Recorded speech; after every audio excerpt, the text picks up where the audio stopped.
Welcome to Better by Great Place to Work, the global authority on workplace culture. I'm your host, Rula Amiri, Content Director at Great Place to Work. David Paja, Group CEO of Coats, a 270-year-old textile manufacturer whose products are in familiar brands like Chanel and Lululemon, joins me today. Coats has facilities all over the world, including in remote, underdeveloped areas where working conditions can be dangerous. That's why what Coats does for its people is so remarkable. David talks about high levels of well-being, psychological safety, and innovation at their facilities. These employees are thriving because of everything Coats is doing for them, proving it's not where you work, but who you work for that makes all the difference. He also had some great career and life advice. We talked mentors, the power of being present, and the importance of focusing on how you get a job done and not just on getting the job done. We also talked friendships. He has friends that go all the way back to kindergarten. I can certainly relate. My best pal is from preschool. There's a lot in this one. Please enjoy.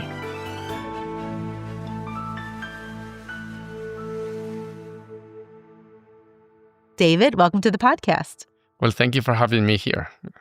You became Group CEO of Coats in September of 2024, so congratulations on being CEO of such an iconic brand.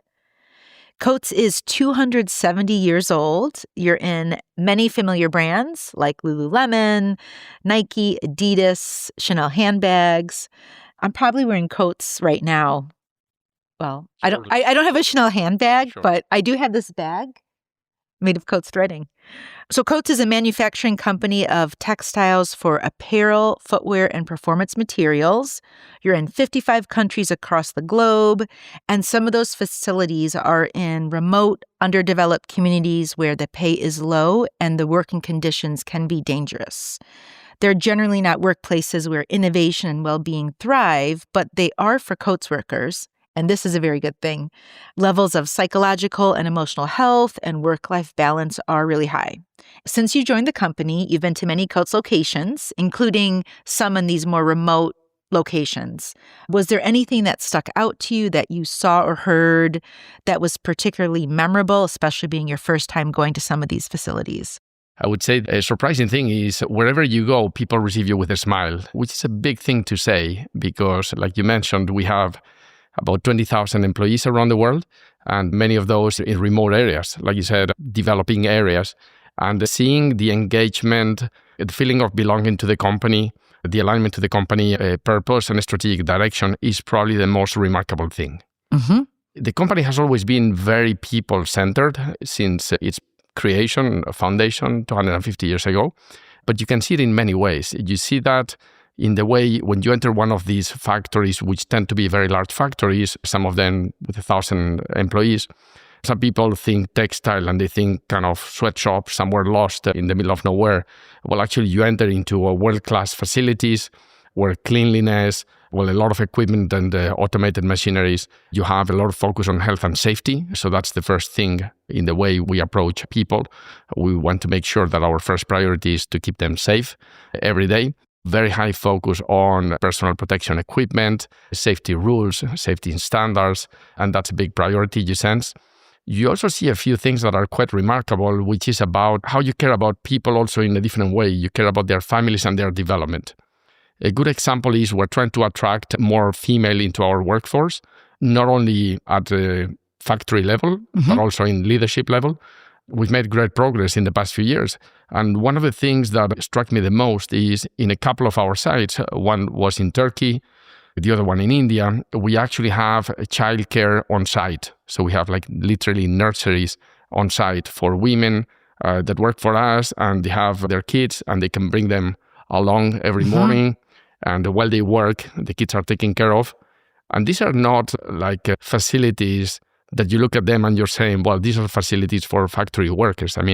I felt I could perfectly leave my kids there. So it's that kind of quality of service that you provide. And that's very remarkable. Let's go back to India for a minute. And as you mentioned, you're helping women get jobs. For some of these women, this is the first job they've ever had out of the home. They're generally primary caretakers, and daycare is an issue. And something I read that stuck with me was that there can be 5 generations of families working for Coates in India. Some of the kids that are in these nurseries grow up to work for Coates. Yeah. Well, I mean, we are actually an institution in India. Sometimes you go through a passport control when you land in India, and when you say, oh, I work for Coates, and oh, you work for Coates. So it's like a name that even people, working at the airport, they recognize. So we are quite an institution since so long. I mean, you're talking decades. And that's what's allowed us to have these kind of multi-generational situations where we have a legacy. Exactly, a legacy. And that speaks how people see Coates. There's a very strong family feeling within Coates. We talk about being a global company, but operating locally. So think global, act local. I personally think it's a great asset that 5 generations of the same family want to work for the same business. I mean, talk about retention. I mean, this is like the ultimate measurement of success. We mentioned a couple of things, one of which is you want to keep your people safe, safety measures, but well-being goes beyond that at Coates and more holistically. Why is it important to support employees and their families, no matter where people live or what they do? Many companies just focus on supporting their employees and not always their families or not always the communities they live in. What does this do for the company, for the success, for the business performance of the company? Well, I'll start by saying that if I look at the recent past, over the past 10 years, the company has done very well. If I think at a financial level, we've tripled our share price and we have substantially improved our financial results. But in my view, this is something that is strongly correlated to the way we think about people and the way we think about their contribution. We have 20,000 people working for Coates. This is my personal belief, but it's been the company's belief as well.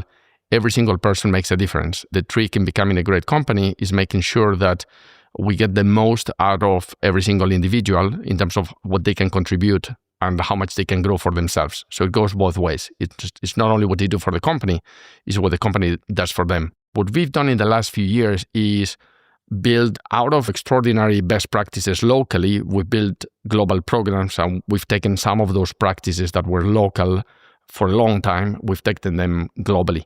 And we've wrapped it around programs like the one we call Energy for Performance, which is about making sure that people come to work every day fully energized. And energized means for us that they feel physically well, mentally well, emotionally well, socially well. So we have multiple dimensions. And we try to take care of all those things. That's why we have programs that go from making sure that people are physically safe to creating opportunities for them to also develop social interaction, and that makes them more tied emotionally also to the business. And this results in fantastic, like I said, financial results for the business, but also it results in that level of retention and loyalty that is extremely valuable. That was just the stat I was going to cite. 9 out of 10 employees want to stay in their jobs long-term, including in areas where people at a typical workplace aren't having a good experience. Your revenue's up, organic growth is up, employee engagement has increased. All these things are on the rise as your well-being levels are also on the rise. So we know there's a strong correlation there. Why is putting your people first the most competitive business advantage companies can have, no matter their industry or where they're located or what they do? The biggest capital that you have in a business is people, is human capital. I look at it as you have the potential of 20,000 people ideating, generating new ideas, improving things, coming up with ways to do better, to serve our customers better. So you think about that ultimate potential is 20,000 individuals at their best within Coates. And how do you get there? So it's obviously a journey. Think of return on investment. That's a much bigger return on investment than when you do capital in a machine. Mm-hmm. You're talking about investing in people to get the full potential of 20,000 people working for the business. That's amazing. They generate innovation and they improve the customer service, and that results in faster growth. And then it's a virtuous circle. So I truly believe that's the foundation of any great business. Mm-hmm. Well, let's talk about innovation. The fact that most of your people in these remote locations have such high levels of innovation proves that leaders can create innovative cultures anywhere in the world. Our research shows that compared to the typical global employee experience, Coates has more than 4 times the number of employees engaged in innovation. And that's because they're given opportunities to innovate, to share ideas, no matter who they are or where they work, and that drives more revenue. What would you say to a leader who says to you, I wish my employees were more innovative? What advice would you give them? Okay, so first I will just kind of give a couple of data points around Coates as an innovative company. Our thread was on Edison's light bulb, and our thread was on the Apollo 11 mission to the moon. So we've been in some kind of iconic, I would say, applications, and that's not just by chance. Now, innovation is largely driven by culture, but a piece of it is obviously supporting innovation. And as an example, over time, we've developed the innovation hubs in some of these locations. In India, in China, in Turkey, we have 3 important innovation hubs where we do innovation around sustainability, performance, etc.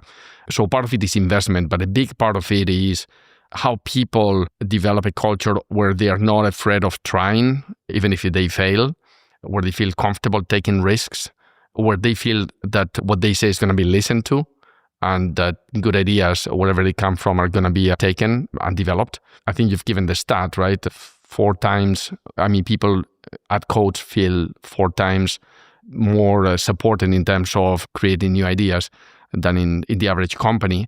And that's the result of this think global, act local, helping people get to their full potential, which starts with making sure that they come energized to work, that they are listened to, and that their ideas are developed. It's a combination. You create a little bit of it's difficult to say there's one single thing. You create a little bit of an ecosystem that favors nurturing ideation and innovation. Yeah.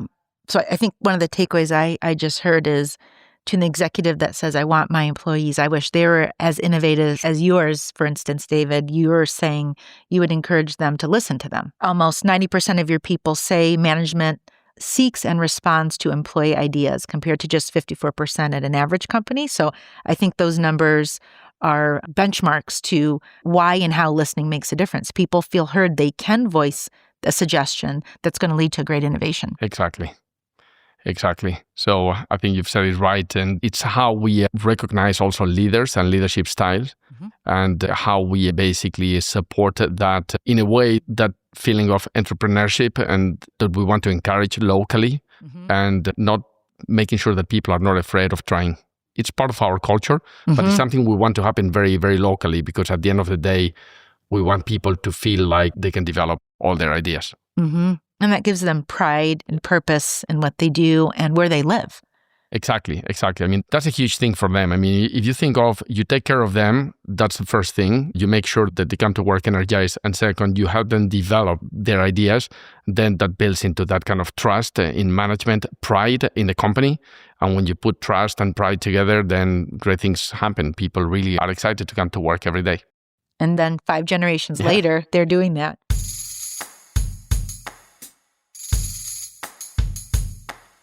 Hey everyone, if you like listening to the podcast, then don't miss the Great Place to Work For All Summit in April in Las Vegas, where you will learn from the best in the world, meet more than 1,500 leaders, and get insights on what the data says drives business success, and that is people and culture.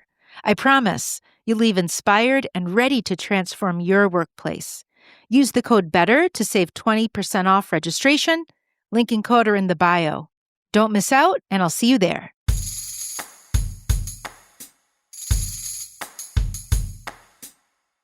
We have talked about well-being today. How do you create a sense of well-being for yourself personally, especially in this new big role? So I've been running global businesses for quite some time, for at least for more than a decade. And obviously these are demanding jobs in terms of traveling and the calendar and so on. I try to stay very disciplined, because just like anybody else, if you don't feel high energy when you get to work, because if you're exhausted or tired, you're not at your best. And it's important to, in my view, for everybody, no matter what level, it's important to feel with a high level of energy every day. So in my case, I try to protect 3 times per week exercising. So that's kind of something that I'm quite religious about. And planning my time, making sure that I'm not back to back kind of every single every single day and trying to have some breathing space to just kind of relax and step back and think. So that gives me balance as well. On a personal note, apart from work, I like to spend time with my family, but also with old friends. Sometimes when you're in a job like a CEO of a global company, you're a little bit in that bubble of everybody looks at you as, okay, you're a CEO of this company. I like to connect back with friends that have known me from many, many years ago. It gets you more grounded and it gets you out of that bubble. And well, some people actually say that about my wife as well. They say, well, you're lucky to have the wife you have because she keeps you grounded all the time. You need to have time to live outside of the bubble that sometimes a title or a role can put you into. Yes. Yeah. Time to just be you. Exactly. How old are your oldest friends? Like in terms of how long you've known friends? Are you going back like since grade school or college or? Even back to kindergarten. So it's unbelievable, but probably my best friend, and we're still in regular contact. We went to kindergarten together, went to school together, then we went to engineering school together. People always tell me that. I mean, you keep your friends from different phases of your life all the way back to, we always have this gathering of the friends that went to school together, gathering of the friends that went to university together. Yeah. And I try to keep those contacts. And like I said, that's part of grounding you again into your kind of core values and your who you are. And it helps you also. I mean, that's part of well-being as well, right? Oh, 100%. Yeah, definitely. If you could go back and give your younger self advice, what would it be? Probably if I had to give my younger self advice is, even in your first years, I think it's good to focus on what you're trying to achieve, but focus on understanding yourself, how you achieve things and your leadership style, and reflect on that as early as possible in your career. I mean, there's always kind of this discussion of when you're in a CEO role or in a leader role, there's 4 angles or 4 sides to that role. So you talk about you have to be a thinker, you have to be a warrior, you have to be a dreamer, you have to be a lover in the sense of taking care of people. And basically, this is like a toolkit. You have 4 sides of yourself that you need to kind of utilize in different situations. When you're young in your career, in particular, you tend to focus a lot on the doing and the achieving, which is more of you exercise a lot of your thinker and maybe a lot of your warrior side. And I think it's very good to reflect on early on how you need to use all sides of your capabilities and how you balance them according to the situation. Building self-awareness, understanding areas that you need to further develop or use more often, understanding what makes people tick as well, because understanding how people think and different people. So over time, I've spent more and more time really thinking about these things, because when you try to get things done through people, you really need to understand how do you touch the key point that is going to get them going, and how do you handle difficult situations with empathy? How do you go through things like COVID crisis a few years ago? How do you keep people motivated? How do you get people excited about the future? That's something I've developed much more later in my career in terms of developing much more self-awareness in those topics. And it's something that I would probably say maybe early in your career, maybe think about those things a bit more. That's something that I think help you also with your progression. But I'm sure people didn't mention that, right? That wasn't advice you would get. I think leaders are groomed to do and achieve and exercise the other sides more. And hopefully maybe with the next generation, it's more of the balance. Yeah, I think in that sense, mentorship is quite important, because you're right. I think there's this thing of kind of everything is about results, but at the end of the day, if you pick the right mentors, you can be guided into some of these kind of discussions and thinking early on. I was quite blessed as well along my career to have first some formal mentors, because I worked for like big companies like Honeywell, where you had very good mentorship programs. I learned to develop informal mentorships, and that's something that I would also advise anybody kind of at a young stage of their career. You don't need to be appointed a mentor. Just look around you. Who are the leaders that you admire? People that you can reach out and say, hey, would you mind maybe having a chat with me every month? And then we talk a little bit about, so they can give you a perspective on things that can be extremely useful. So you get this almost intergenerational coaching that is part also of where things are going, because at the end of the day is how do you pass knowledge from one generation to another when basically also lifespans are expanding, people are working longer. How do you make sure that the wealth of experience is valued and then kind of fed into the younger generations in a way that makes them better, faster, and so that they feel more realized as well? Yeah.